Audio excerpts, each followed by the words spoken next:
কে? তার ঠিক পাশেই পাহাড়ের গায়ে আমরা একটা খড়ের চাল দিয়ে মাটির ঘর বানাবো। আমি যাব অশোক, তুমি আমাকে নতুন দেশে নিয়ে চলো, আর সেখানে গিয়ে আমি তোমার সব ব্যথা দূর করে দেবো। যত ব্যথা ছিল আমার তোমার পরশে দূর হলো, যত ব্যথা ছিল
চলার পথটা ভুল করে ফেলে তবে দাদা আমি এই রিক্তাকে ভালোবাসি।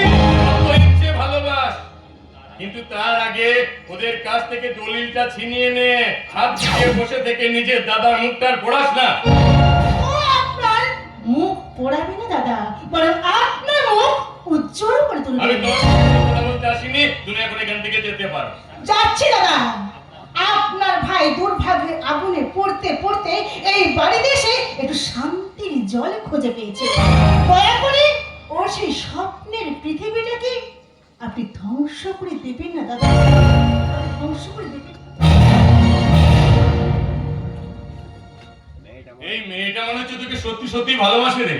হ্যাঁ দাদা, ও আমাকে একটা নতুন জীবনের স্বপ্ন দেখিয়েছে। আমি ওকে বিয়ে করতে চাই। নিশ্চয়ই করবি। তুই যখন মুখ ফুটে একবার আমার কাছে কথাটা বলেছিস, তখন পৃথিবীর কেউ তোদের দুজনকে আলাদা করতে পারবে না। এখন ভেতরে চল, মাস্টারমশাইয়ের বুকে বন্দুকটা ঠেকিয়ে দলিলটা নিয়ে আসি। দলিল আমার কাছেই আছে দাদা। হ্যাঁ, দলিল তোর কাছে আছে। শাবাশ শাবাশ। আমি জানতাম আমার ভাই কোনোদিন কোনো কাজে ফেল করেনি, এবারেও করবে না। আরে দে দে দে, দলিলটা আমার হাতে দে। না দাদা না, ওই দলিল তুমি বিপিএল এর হাতে তুলে দিও না। এসব কি যাতা কথা বলছিস? বিপিএল আমাকে এমএলএ বানিয়েছে, তার পরিবর্তে ওই দলিলটা ওর হাতে তুলে দিতেই হবে। তোমার এমএলএ হওয়ার কি দরকার ছিল? কেন কেন তার জন্য একটা স্কুল বন্ধ হবে? কেন কেন জগন্নাথের মতো একটা নিরীহ নিষ্পাপ মানুষকে খুন হতে হবে? ওসব ভাবলে কোনোদিন পথ চলতে পারবি না রে। দৌড়ে রেসে ফার্স্ট হতে গেলে তোকে শুধু ছুটতেই হবে। তাতে পায়ের নিচে কোনটা পিঁমড়ে চাপা পড়ে মরলো সেটা দেখলে চলবে না। জগন্নাথ পিঁপড়ে নয় দাদা, জগন্নাথ আগে একজন মানুষ। একবার ওর বউ বাচ্চা পরিবারের কথা ভেবে দেখেছো? ওদের ক্ষতিপূরণটা তুমি কিভাবে পূরণ করবে? সেই একই কথা। আমার জানার কথা নয়। জগন্নাথকে আমি মারিনি, মেরে চলে জিতিয়ে। তবু তো তোমার জন্যই ওকে মরতে হয়েছে। ঠিক আছে, আমি নয় ধরে নিলাম সব দোষ আমার। তার জন্য আমি নয় জগন্নাথের পরিবারকে 2-5 লাখ টাকা পাঠিয়ে দেবো। কি বললো তুমি? টাকা দিয়ে একটা তুমি জীবনের ক্ষতিপূরণ করবে? আমাকে যদি কেউ খুন করে তার মূল্য দিতে চাই, বলো কত টাকা চাইবে তুমি?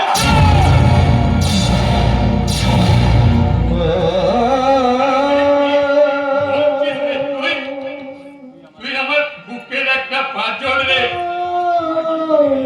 তুই না থাকলে আমার কাছে কোটি কোটি টাকা সেটা কাগজে খুচরো রে।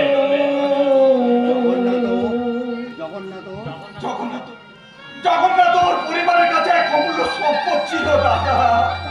তাহলে মনে কর আমি ভুল করেছি, তার জন্য তোর কাছে আমি জোড়াত করে মাপ চাইছি। আর কি করতে পারি বল? তুমি ওলাই ছেড়ে দাও দাদা। আমরা যে পথে চলেছি সেটা ভুল পথ, ভুল। তবু সেই পথের শেষে আমাকে পৌঁছাতেই হবে। আমার জীবনের একমাত্র স্বপ্নকে আমি সফল করবই। এমএলএ হয়েছি, এবার মন্ত্রী হব। তারপর যারা আমাকে এতদিন ধরে লাথি মেরেছিল তাদের কাছ থেকে আমি সেলা আমার ভাই করে নেবো রে সেলা। এখন তুই আমার সঙ্গে ফিরে চল। না দাদা, এই বাড়ি থেকে আমি এক পাও এগোবো না দাদা। মানে কি ভেবেছিস তুই? যারা তোকে আমার কাছ থেকে কেড়ে নিয়েছে সেই বাড়ির 3টে মানুষকে আজ আমি গুলি করে মারবো। 3টে নয় দাদা, এই বাড়িতে এখন 4 জন মানুষ বাস করে। আমিও এই পরিবারের আরেক সন্তান।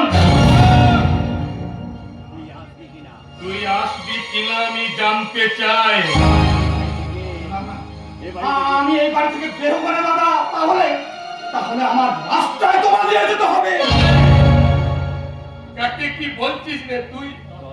10 বছর বয়সে আমি প্রথম চুরি করেছিলাম রে। আর তোর জন্য একটুখানি ভাত আর একটুখানি আলু সেদ্ধ। তারপর থেকে যতবার পাবলিক আর পুলিশের হাতে আমি মার খেয়েছিলাম, ঘরে এসে তোকে বুকে জড়িয়ে ধরেছি।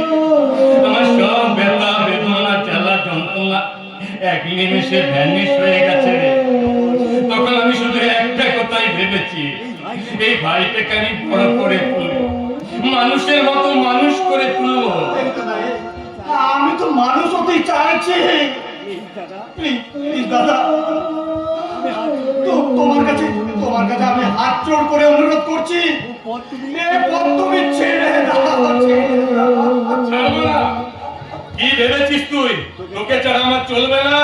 বলে আমি রত্নাকর দাস, এই পৃথিবীতে আমি কাউকে পরোয়া করি না। আমি যা যা যা, তুই তোর পথেই যা। তবে একদিন না তোকে আমার কাছে ফিরে আসতেই হবে রে।